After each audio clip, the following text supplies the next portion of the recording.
30ನೇ ಪ್ರಶ್ನೆ, ಆನಿ ಬೆಸೆಂಟ್ ರವರ ಸುಧಾರಣಾ ಕ್ರಮಗಳು ಯಾವುವು? ಅಥವಾ ಸಾಮಾಜಿಕ ಸುಧಾರಣಾ ಚಳುವಳಿಯಲ್ಲಿ ಆನಿ ಬೆಸೆಂಟ್ ಹಾಗೂ ಸ್ವಾತಂತ್ರ್ಯ ಹೋರಾಟದಲ್ಲಿ ಆನಿ ಬೆಸೆಂಟ್ ರವರ ಪಾತ್ರವನ್ನ ವಿವರಿಸಿ ಅಂತ ಕೇಳಿದ್ದಾರೆ. ಆನಿ ಬೆಸೆಂಟ್ ರವರು ಭಾರತಕ್ಕೆ ಬಂದ ನಂತರ ಥಿಯೋಸಾಫಿಕಲ್ ಸೊಸೈಟಿಯ ಕಾರ್ಯಚಟುವಟಿಕೆಗಳನ್ನ ಭಾರತದಲ್ಲಿ ಆರಂಭಿಸಿ ಅದಕ್ಕೆ ನವ ಚೈತನ್ಯವನ್ನ ನೀಡ್ತಾರೆ. ಭಾರತದಲ್ಲಿ ಥಿಯೋಸಾಫಿಕಲ್ ಸೊಸೈಟಿಯನ್ನ ಪ್ರಚಾರ ಪಡಿಸಿದವರು ಯಾರು? ಆನಿ ಬೆಸೆಂಟ್ ರವರು. ಅವರು ಉಪನ್ಯಾಸಕಗಳ ಮೂಲಕ ಭಾರತೀಯ ಸಂಸ್ಕೃತಿಯ ಬಗ್ಗೆ ಅಭಿಮಾನವನ್ನ ಬಿತ್ತಿದರು. ಐರಿಷ್ ಮಹಿಳೆಯಾಗಿದ್ದರೂ ಕೂಡ ಆನಿ ಬೆಸೆಂಟ್ ರವರು ಭಾರತೀಯ ಸಂಸ್ಕೃತಿ ಬಗ್ಗೆಯಿಂದ ಆಕರ್ಷಿತರಾಗಿದ್ದರು. ತುಂಬಾ ಅಭಿಮಾನವನ್ನ ಹೊಂದಿದ್ದರು. ಇತರರಲ್ಲೂ ಕೂಡ ಭಾರತೀಯ ಸಂಸ್ಕೃತಿಯ ಬಗ್ಗೆ ತಮ್ಮ ಉಪನ್ಯಾಸಗಳ ಮೂಲಕ ಅಭಿಮಾನವನ್ನ ಬಿತ್ತಿದರು.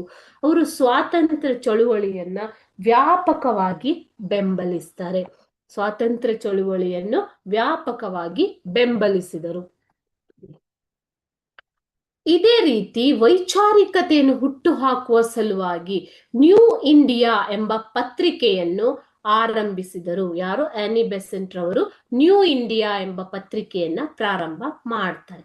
1916ರಲ್ಲಿ ಹೋಮ್ ರೂಲ್ ಚಳುವಳಿಯನ್ನು ಕೂಡ ಆನಿ ಬೆಸೆಂಟ್ ರವರು ಪ್ರಾರಂಭ ಮಾಡ್ತಾರೆ ಭಾರತದಲ್ಲಿ.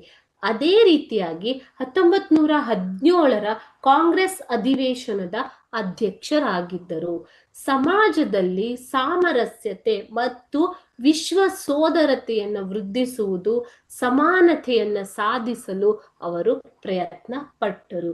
ಇವು ಆನಿ ಬೆಸೆಂಟ್ ರವರ ಸುಧಾರಣಾ ಕಾರ್ಯಗಳು. ವಿದೇಶಿ ಮಹಿಳೆಯಾಗಿದ್ದರೂ ಕೂಡ ಭಾರತೀಯ ಸಂಸ್ಕೃತಿಯಿಂದ ಪ್ರೇರೇಪಿತರಾಗಿ ಸ್ವಾತಂತ್ರ್ಯ ಹೋರಾಟದಲ್ಲಿ ಪ್ರಮುಖ ಪಾತ್ರವನ್ನ, ಯುವಕರನ್ನ ಉತ್ತೇಜಿಸುವ ಮೂಲಕ ಪ್ರಮುಖ ಪಾತ್ರವನ್ನ ಆನಿ ಬೆಸೆಂಟ್ ರವರು ವಹಿಸಿದರು.